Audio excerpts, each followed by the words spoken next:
Esa parte se grabó.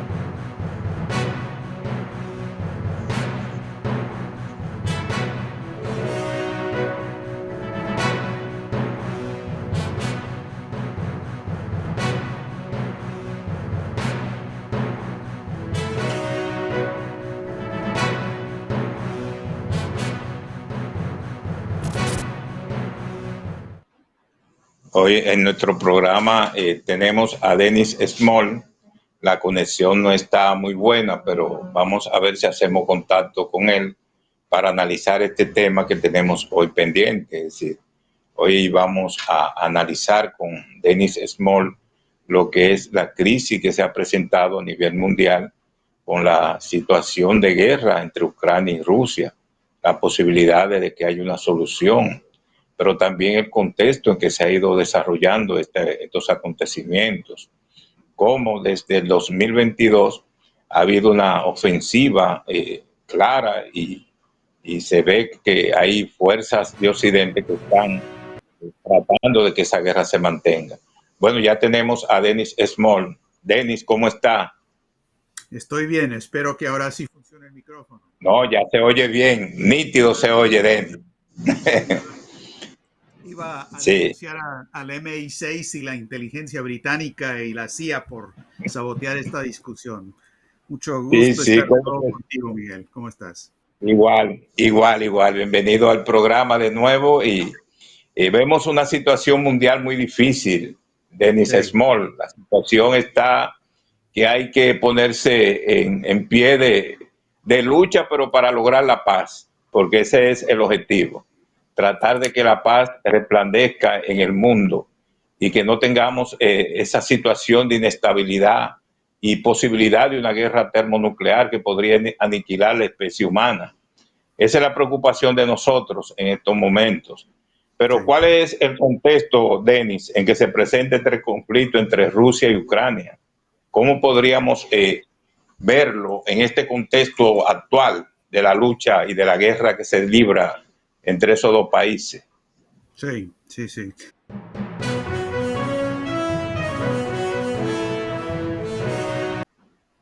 Eso. Hay una situación realmente muy preocupante. Se ha agravado la situación estratégica, como dices.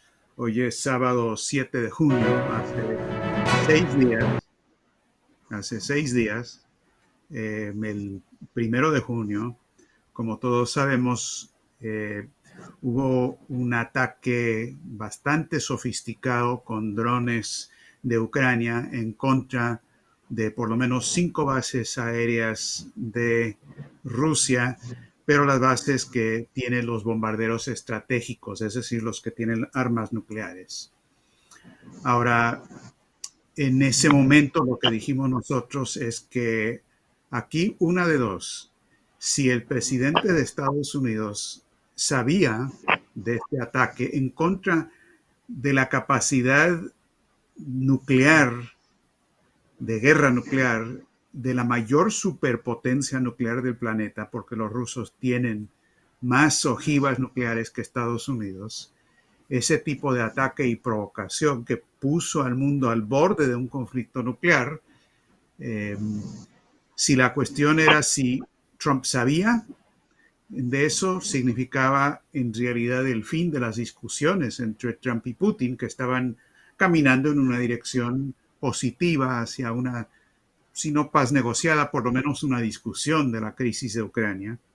O si es que Trump no sabía, y esto lo habían autorizado desde otros niveles, pues casi peor y más peligroso porque significa casi un golpe de Estado dentro de Estados Unidos, donde alguien tiene las riendas del poder, ha usurpado el poder que tiene que tener por constitución nada más el presidente de Estados Unidos para hacer algo por el estilo. No se trata de una pequeña decisión de si se envían bombarderos para atacar a los hutíes, con todo respeto a Yemen o algo de Siria. Estamos hablando de Rusia, estamos hablando de un ataque a su capacidad de respuesta nuclear. Dicho de otra manera, si alguien hubiera hecho eso en Estados Unidos, en contra de las bases aéreas de Estados Unidos, donde están los bombarderos, los B-52 y demás, que forman una parte de la tríada nuclear, como en el caso de Rusia, les puedo garantizar que en cuestión de 10 minutos Estados Unidos hubiera respondido nuclearmente. Esto no se puede hacer. Afortunadamente hay una cabeza muy sensata y muy fría en el Kremlin que se llama Vladimir Putin, que entendió que algo más estaba detrás de esto. Ahora, para entender realmente lo que está pasando aquí con esto, hay que ver no nada más los pormenores y los detalles técnicos del ataque de los drones, que sí es interesante, pero hay que ver la intención, el contexto, como decías, detrás de esto. No se sabe exactamente cuántos aviones o bombarderos rusos fueron dañados. Seguramente no fue el 40% de su capacidad, quizás el 10%, no se sabe. Unos 10 aviones quizás, algunos solamente dañados y no destruidos. En todo caso, según la información que yo he leído de la tríada nuclear, es decir, la capacidad en aire de bombarderos, la capacidad en tierra de misiles hipersónicos además de los rusos y la capacidad en mar, es decir, submarinos, la capacidad terrestre y la capacidad submarina significan el 60 y el 30% y la capacidad aérea solamente el 10%. Entonces, si se eliminó el 10% de ese 10%, si fuera cuestión técnica nada más, estaríamos hablando del 1% de la capacidad de respuesta de Rusia y pues no es gran cosa, pero sí es gran cosa, Miguel, porque la intención de los que lanzaron este ataque y los que lo permitieron, que todo indica que Trump no sabía y que fueron elementos en Londres y en el gobierno secreto, el Estado profundo en Estados Unidos, aliados con Londres, que son los que siempre han querido llevar esto a una provocación total con Rusia. Ellos son los que están detrás de esto. Y si miramos la cronología de lo que ha pasado en el último año, 18 meses en este sentido, vemos una serie de ejercicios en esta misma dirección en contra de la base aérea de Engels, se llama Engels, no por Marx y Engels, pero se llama Engels, en Rusia, que es una base aérea con capacidad nuclear hace como 18 meses. Y luego hace 11 meses, casi un año, en julio del 2024, hubo ataques simultáneos con drones en contra de 3 bases aéreas de Rusia, incluidos los que se acaban de atacar también, como un ejercicio para ver cómo les iba, conato en esta misma dirección. También hubo el incidente que se habrán dado cuenta donde otro ataque de Ucrania en contra de los radares de que dan información por adelantado de un ataque enemigo que viene. El centro de Armavir fue atacado también. Entonces, lo que está ocurriendo aquí es una serie de provocaciones con la intención de provocar a Rusia a un contraataque que justificaría escalar esto en la dirección de una guerra nuclear completa. Y si hay gente que piensa que eso no es posible, que no hay grupos que piensan así, se los digo con toda franqueza, están en error. No entienden ni la mentalidad loca de estos círculos que quieren guerra nuclear con Rusia y tampoco entienden lo que los está impulsando en esta dirección. Y es el hecho de que todo el sistema financiero y económico de Occidente se está desplomando, se está colapsando. Hay un derrumbe del sistema financiero y es esto que los está provocando a tratar de mantener control con guerras por doquier y también con medidas económicas de una austeridad brutal, todo para garantizar que no surja una oposición a ese sistema, como ya se está viendo con los BRICS, con la franja y la ruta de China y demás. Es en ese sentido que hay que reconocer que lo que está pasando con Ucrania y la guerra en contra de Rusia por parte de la OTAN, con Ucrania simplemente como el títere del día, es exactamente el mismo proceso que ha provocado el genocidio que se está realizando en Gaza. Que como bien decías, estos son dos elementos del cuadro que vienen de la misma fuente. Entonces, nosotros del movimiento del Instituto Schiller, fundado por Helga Sepp LaRouche y Lyndon LaRouche, el señor Lyndon LaRouche ya falleció hace unos 5 años, él es el que formó este movimiento del que yo formo parte, del movimiento de LaRouche, del Instituto Schiller, pero hace como una semana decidimos que teníamos que salir a hablar y discutir y al sonar la alarma en todas partes del planeta en este momento sobre este peligro inminente respecto a la guerra termonuclear.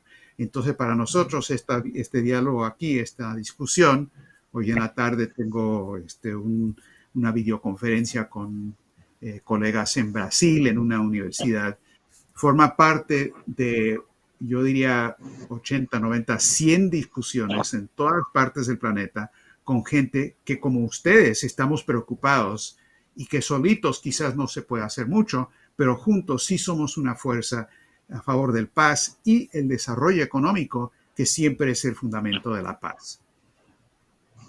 Es sorprendente, Denis, que el día primero se produzca ese ataque, un ataque con cientos de drones a esas bases aéreas que eran de Rusia, es decir, que están en Rusia.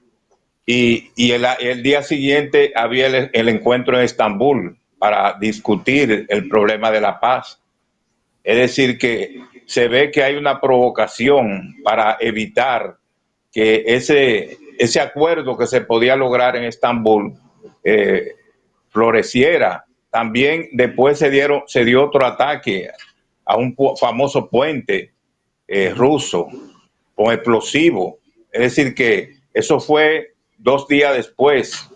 Es decir, que parece que hay la intención y la orientación por parte incluso de asesoramiento europeo, en el caso de Francia, los británicos y Polonia y Alemania, de continuar esa guerra. Es decir, están Sí. opuestos a que la guerra llegue a su fin, cuando la paz mundial y la posibilidad del exterminio por una guerra termonuclear está a la vuelta de la esquina, es decir, está cerca. ¿Cómo se explica eso? Que el día anterior a reunirse para un acuerdo haya un ataque de esa naturaleza. No se explica. Bueno, la pregunta que haces da la respuesta. El hecho es que era exactamente eso, un intento de tratar de asegurar que no ocurriera esa reunión, de hacer una provocación de tal magnitud que los rusos simplemente dijeran, ¿saben qué? Olvídense. Pero no lo hicieron así. Putin muy inteligentemente reconoció que esa era la intención, siguieron adelante con la reunión. No se lograron muchas cosas, pero sí se logró algo. La idea de intercambio de presos y de regresar cadáveres de los soldados de lado y lado. Por cierto, la última noticia de hoy, de hace poco, es que acordaron eso y los rusos fueron hoy para hacer entrega de esos presos y de los cadáveres y demás en el punto acordado en la frontera, y los ucranianos no aparecieron, simplemente no llegaron. Y los rusos dijeron, bueno, que venga la prensa internacional para que corrobore lo que estamos diciendo. Entonces sí, esa intención, los ataques terroristas, como dicen los rusos, a los puentes y otras cosas por el estilo con esa intención. Pero quiero subrayar otra cosa aquí de uno de los antecedentes muy claves en todo esto. El 15 de mayo, es decir, 2 semanas antes de este ataque con drones, la directora nacional de inteligencia de Estados Unidos, Tulsi Gabbard, una enemiga total del Estado profundo, una persona que los neoconservadores trataron de parar para que no se le nombrara, pero no pudieron, una persona que fue congresista y también candidata presidencial, siempre denunciando el peligro de guerra y de guerra nuclear en particular.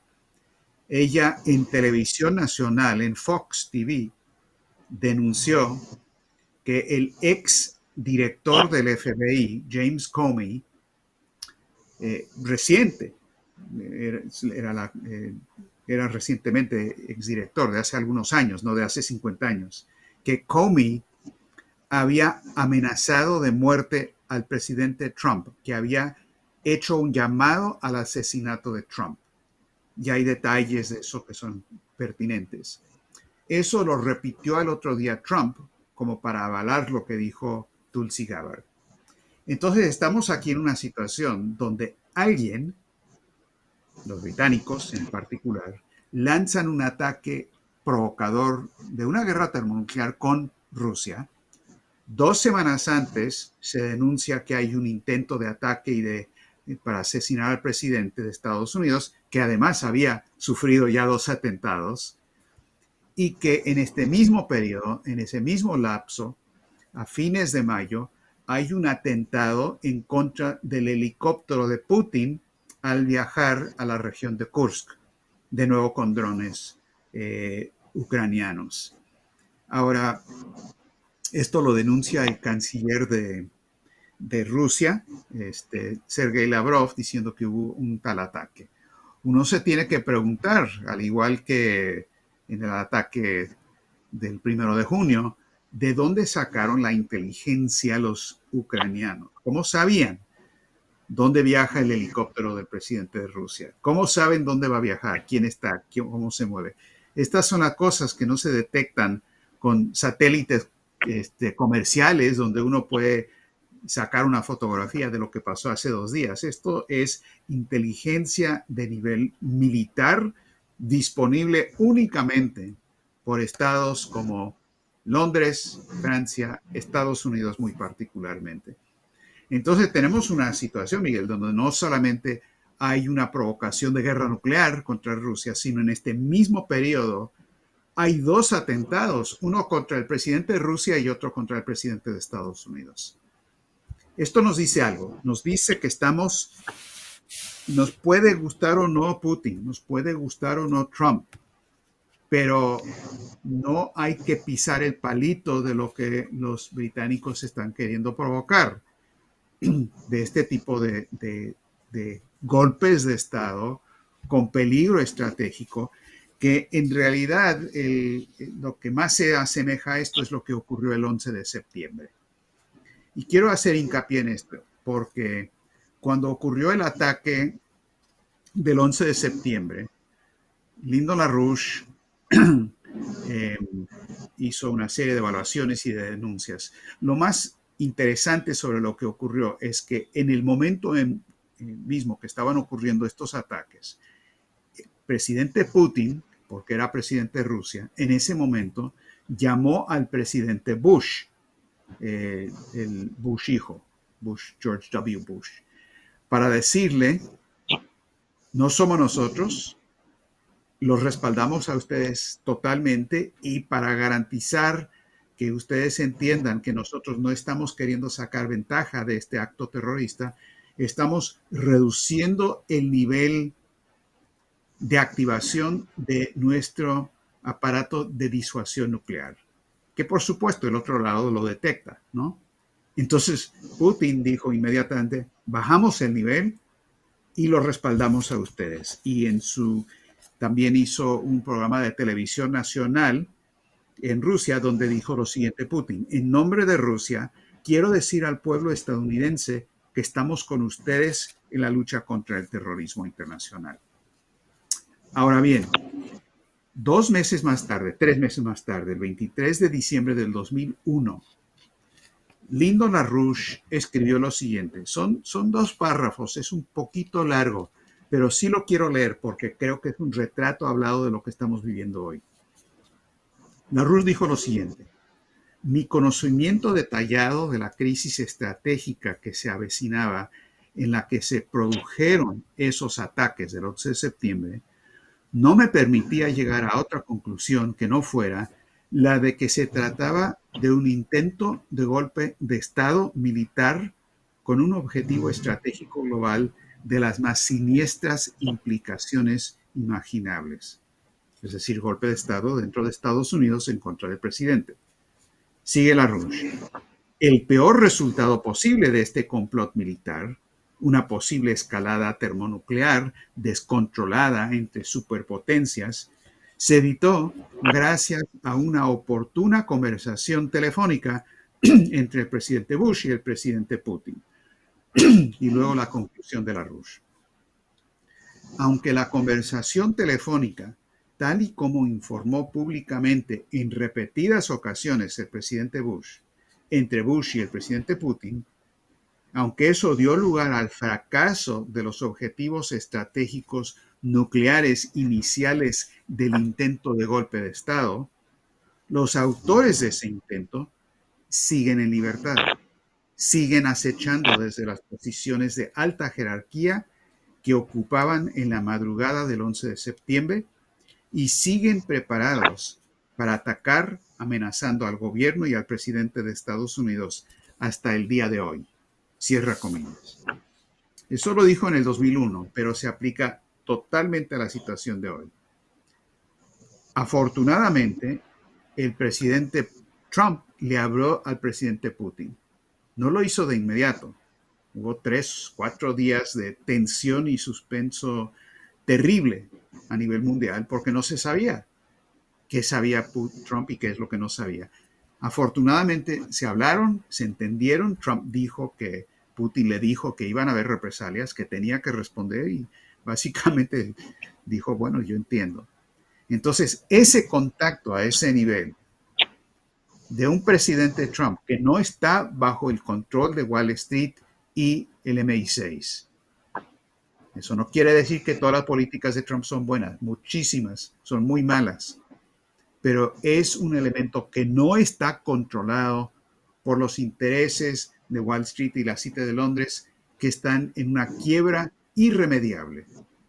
Y por lo tanto tienen que garantizar, o sea, eliminarlo, ya sea eso, o de alguna manera provocar una situación con Rusia para que desaparezca la posibilidad de la alternativa económica y financiera que, como decía, estamos viendo ya de manera creciente a nivel internacional con el BRICS, con la Franja y la Ruta y con algunos acontecimientos muy posibles en la región de Iberoamérica también. Ahí se da una situación que está, y fue el origen prácticamente de esa confrontación entre Ucrania y Rusia, que es el intento de adhesión de Ucrania a la OTAN. Es decir, ese fue el detonante prácticamente de esa guerra. Pero porque Rusia no se podía dejar cercar por país y tener armas prácticamente amenazándola en su entorno, en su frontera. Es decir, armas que sean de destrucción masiva colocada prácticamente casi en el territorio ruso, ahí cerca. Yo también he analizado el problema y he visto el problema de la desintegración del Pacto de Varsovia. Cuando se desintegró el Pacto de Varsovia en el 91 como resultado de lo que fue la desintegración del campo socialista, todo el mundo creyó que la OTAN iba a desaparecer.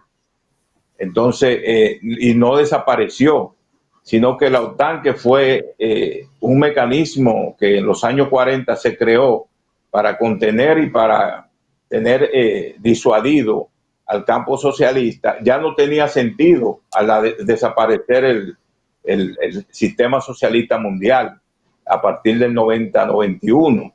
Entonces se mantuvo la OTAN, el Tratado del Atlántico Norte, como se le llama a la OTAN.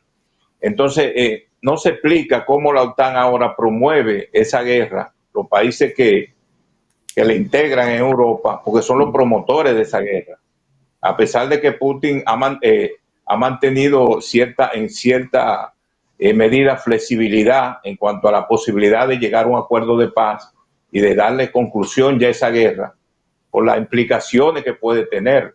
Es decir, puede llegar a una guerra termonuclear. Es decir, hay que esperar, y quizá por eso es que no ha habido una respuesta contundente de Rusia hacia esos ataques de Ucrania.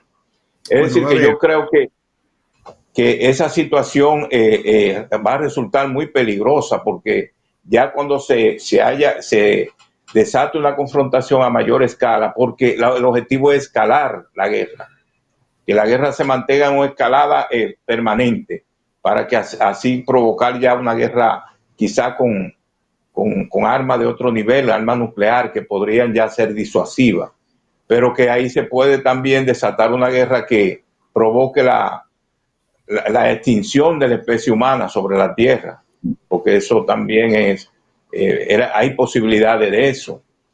No sé cómo usted analizaría ese caso, ya visto de la consecuencia que ha traído, porque ha traído mucha consecuencia esa guerra entre Ucrania y Rusia, que ya lleva varios años. ¿Cómo usted ve esa situación?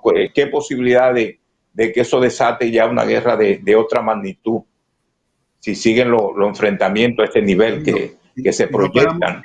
si no paramos esta trayectoria, en esa dirección va. A ver, dos cosas sobre esto. Primero, para quienes piensan que no podrían estar pensando verdaderamente en una guerra nuclear, los expertos de la CIA y el Pentágono y MI6 y demás, salió como un hecho público recientemente. Preguntaron a un funcionario del Pentágono que si no habían hecho estudios de lo que pasaría si Estados Unidos le entrega a Ucrania los misiles de largo alcance para atacar a Rusia en el centro de su capacidad, a Moscú y demás, que no, si no habían hecho estudios de qué es lo que podría ser el resultado, hasta posiblemente una guerra nuclear.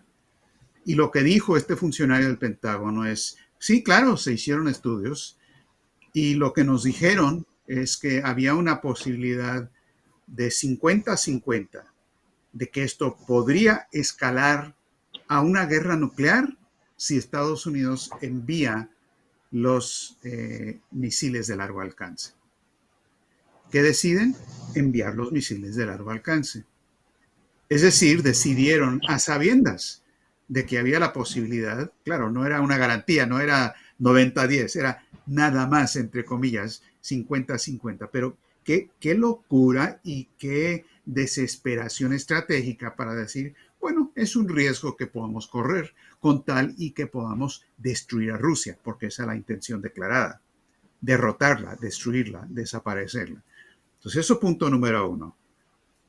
Número dos, el problema con Ucrania realmente se remonta un poco más atrás, porque en 2014 el Estados Unidos, el Departamento de Estado con Victoria Nuland y la CIA realizaron un golpe de Estado fascista en Ucrania para colocar en el poder a los seguidores de Stepan Bandera. Stepan Bandera es como decir Mussolini, es Hitler, es un seguidor, un aliado de Hitler en la Segunda Guerra Mundial. Y puso en el poder el Departamento de Estado, y que ellos lo comentaron, con $5,000 millones a los seguidores de Stepan Bandera.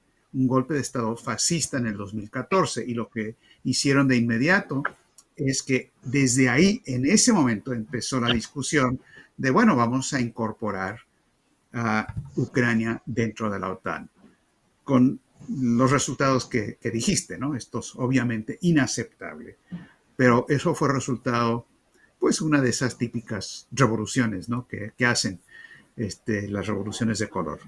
Entonces, esos dos puntos. Ahora bien, ¿qué se puede hacer con todo esto? Mira, yo creo que estamos en un momento de un viraje internacional.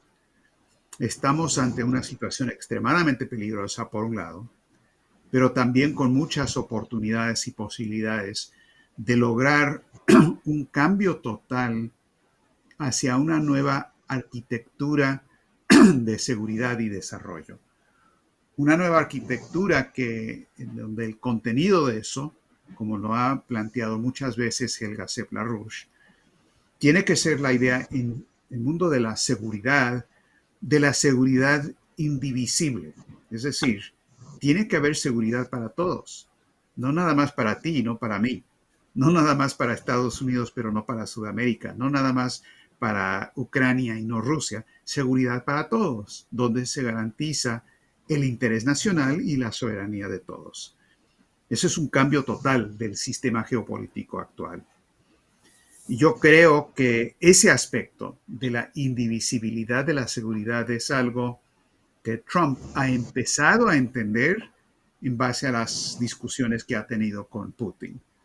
Porque Trump ya ha estado diciendo, bueno, yo entiendo que eso del avance de la OTAN obviamente los provocó y tenían que hacer algo y yo entiendo. O sea, como decimos en México, le cayó el 20, entendió, bueno, aquí hay algo. Este, la expresión viene de los teléfonos públicos donde uno ponía una moneda de 20 centavos y hacía la llamada, le cayó el 20, hizo la conexión.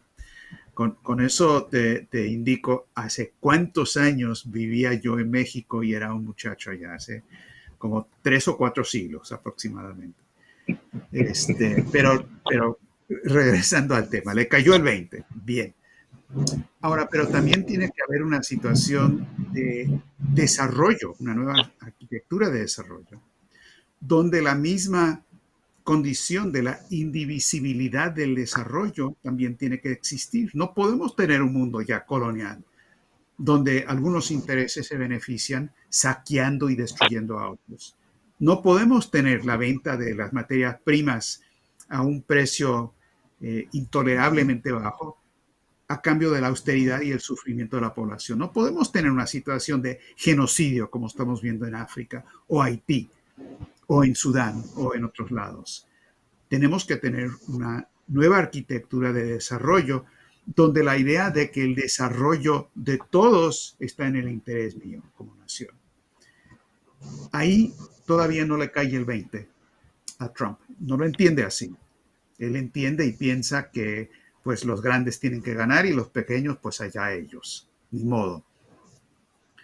Yo tengo una gran esperanza de que las conversaciones de Trump con Xi Jinping pueden ayudarlo a entender eso en esa dimensión, como las discusiones con Putin lo ayudaron en la dimensión de la seguridad.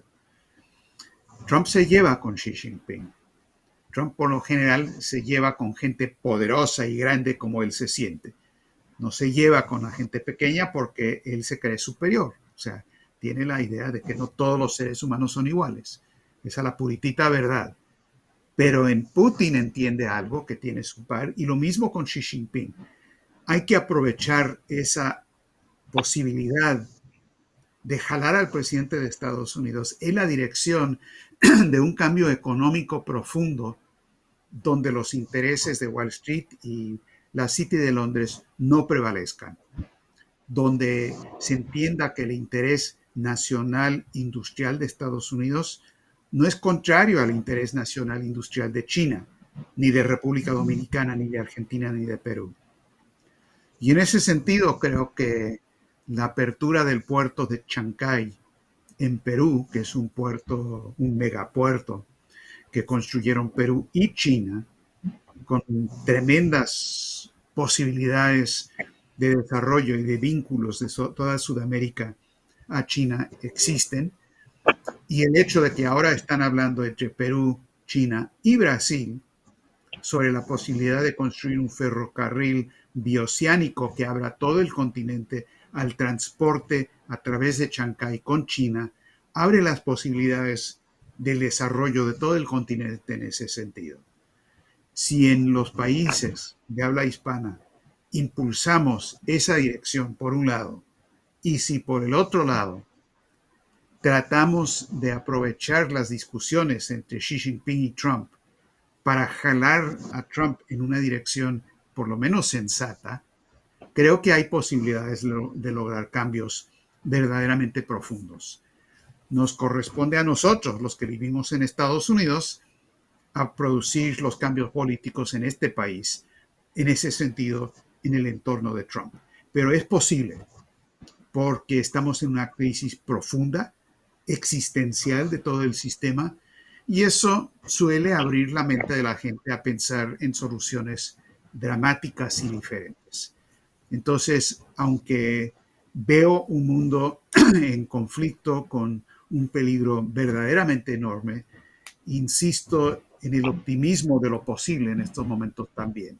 Si a través de estos tipos de diálogos y discusiones las de la Coalición Internacional por la Paz, que mencionabas todos los viernes, juntamos los esfuerzos de gente de bien en los diferentes países para juntarnos en defensa tanto del interés nacional de cada nación y su soberanía, pero también del interés de la humanidad en su totalidad, que está en el desarrollo acelerado y en la paz.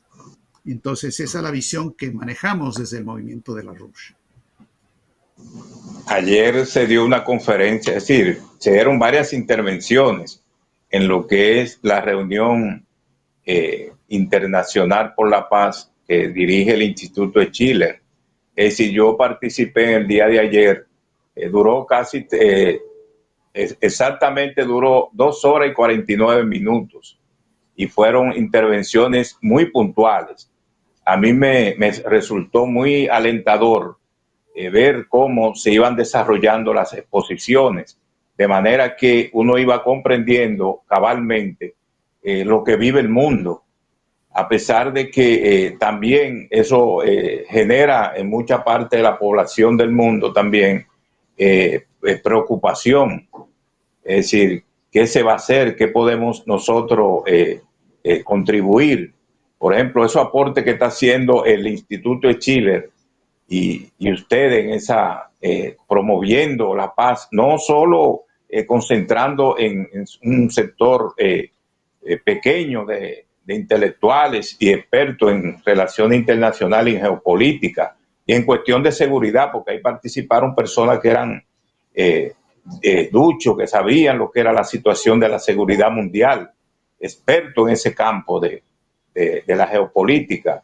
Eso, yo creo que esos aportes del Instituto de Chile hay que reconocerlo y hay que valorarlo y hay que difundirlo, porque en realidad ustedes están haciendo una labor por la paz muy importante.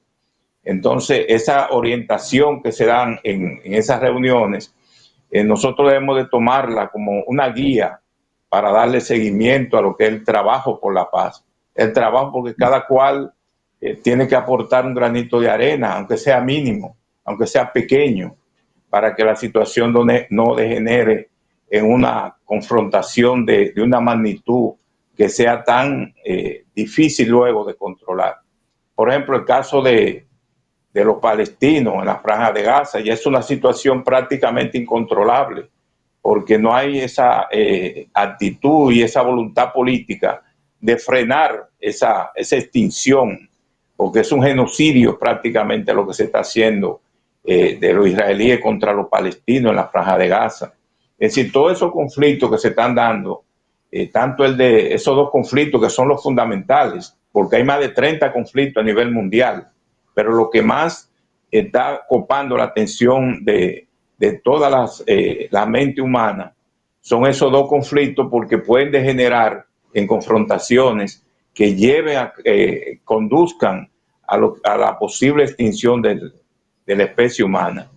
Es decir, que cómo usted concatena en ese caso, porque también hay que ver eso que se está pasando, la situación ocurrida en la Franja de Gaza. Sí. Es decir, Sí, es interesante, Miguel, porque estas reuniones de la Coalición Internacional por la Paz que mencionaste, y todos están invitados a participar en eso, porque se hacen en inglés, pero con interpretación simultánea al español, al francés y al alemán, porque participa gente de todo el mundo. Eh, llevamos 105 reuniones seguidas cada semana, más de 2 años, cada semana, semana tras semana, reuniendo gente de diferentes partes del mundo que pudieran sentir quizás que tienen intereses un tanto diferentes, pero al hablar sobre estos intereses comunes de la humanidad, aportan muchísimo. Por ejemplo, sobre el tema de Gaza, hemos tenido y seguiremos teniendo la participación de representantes palestinos, tanto palestinoamericanos en Estados Unidos, profesores, médicos en contra del genocidio, gente que ha viajado a Gaza y que cuenta los horrores que han visto ahí, como también ha participado varios embajadores de Palestina. El embajador palestino en Dinamarca se llama el el doctor Hassassian y varios otros, pero también representantes de Israel en contra de Netanyahu, la gente que está en contra del genocidio, que están a favor de la paz, que reconocen que se tienen que encontrar una manera de que ambos pueblos, los jóvenes, los niños, tanto los israelíes como los palestinos, tengan un mundo en que puedan vivir.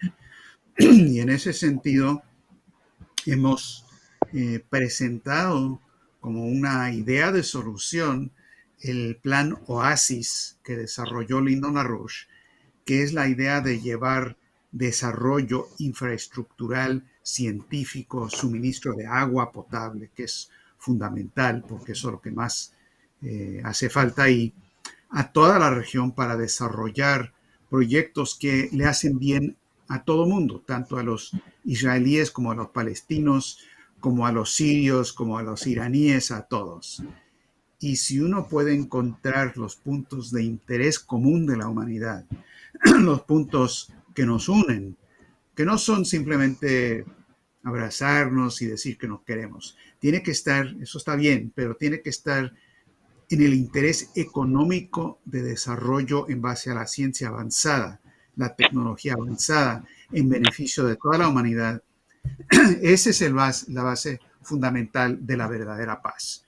Solamente si logramos ese tipo de cambio se van a resolver el genocidio absoluto de Gaza y los genocidios que también ocurren en África, en Haití, en otros lados. Y a la vez eliminar la causa de la guerra que estamos viendo. En el caso de la agresión de la OTAN en contra de Rusia por medio de Ucrania. Entonces, este tipo de cambio fundamental a nivel internacional es lo que se requiere y es el tema de la discusión. Quedan todos ustedes invitados. Te pediría, Miguel, si nos haces el favor de incluir en la descripción de este programa el enlace para que todos se puedan unir. También lo pueden encontrar en la página electrónica del Instituto Schiller, Schiller Institute en inglés, y los invito a todos ustedes para que suman sus esfuerzos, sus ideas, su trabajo organizativo, sus actividades a esta causa común de la humanidad. Sí, el mundo cuando tiene una situación así, de muchas dificultades, porque no es el primer momento en que se ve una situación tan grave. Lo que pasa es que, por ejemplo, en la crisis de los misiles en 1962 en Cuba, también se aproximó lo que podría ser una guerra termonuclear, es decir, una guerra que incluyera las armas atómicas y que pudieran degenerar en la extinción humana sobre la Tierra. Es decir, que el mundo ha tenido momentos, Denis, de muchas dificultades, de muchos problemas.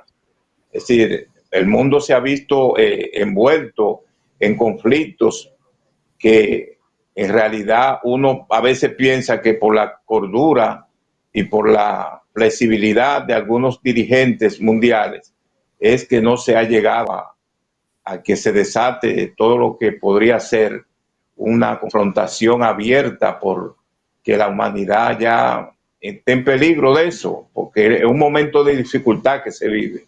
Nosotros vivimos un momento estelar de la vida humana, pero el Instituto Schiller y Helga Larue y Dennis Small, un equipo de pensadores y de personas preocupadas por la paz mundial. Lo que a mí me llama mucho la atención, Denis, es también el elemento que ustedes incluyen ahí de que no importa la ideología, el pensamiento político y la orientación ideológica de uno para participar en el Instituto de Chile y en la reunión que se dan los viernes. Es decir, es un aspecto que es importante, que cada cual, aunque tenga diferente ideología, puede participar, puede aportar y decir lo que crea, porque lo que nos une es la lucha por lograr la paz en el mundo. Denis, le agradezco su participación hoy y como siempre, este programa está abierto a que usted pueda participar y además de eso, al Instituto de Chile que pueda presentar su propuesta y sus posiciones, que siempre serán bien acogidas por nosotros en este programa. Muchas gracias, Denis, y será en otra ocasión que podamos juntarnos de nuevo.